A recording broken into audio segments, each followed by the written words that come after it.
Mabatyaga na gayud sa katawhan ang Pasko, partikular sa dakbayan sa Jensan. Gitambungan sa gatusan ka mga empleyado sa local government unit kun LGU Jensan ug mga katawhan ang Christmas lighting ceremony atubangan sa City Hall. Kagabi kini nga adunay tema nga Share Up the Christmas Happiness. Sa maong selebrasyon, mibisita ang mayor sa Agusan ug sa Esperanza Sultan Kudarat aron lamang nga saksihan ang pagpasiga sa Christmas lights. Share our blessings, especially to those in need. This is the time to forgive, and this is the time to lend a helping hand, lend an ear. If we all do that, this would be a very beautiful Christmas for all of us.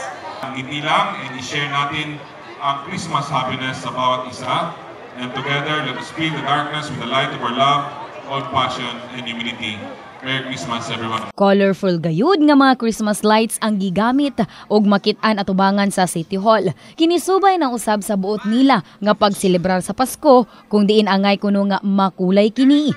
Tungod niini, giagni nila ang publiko bisan pa man ang mga bisita nga moadto gayud sa City Hall aron nga malingaw. Abi Lorenzo, Brigada News.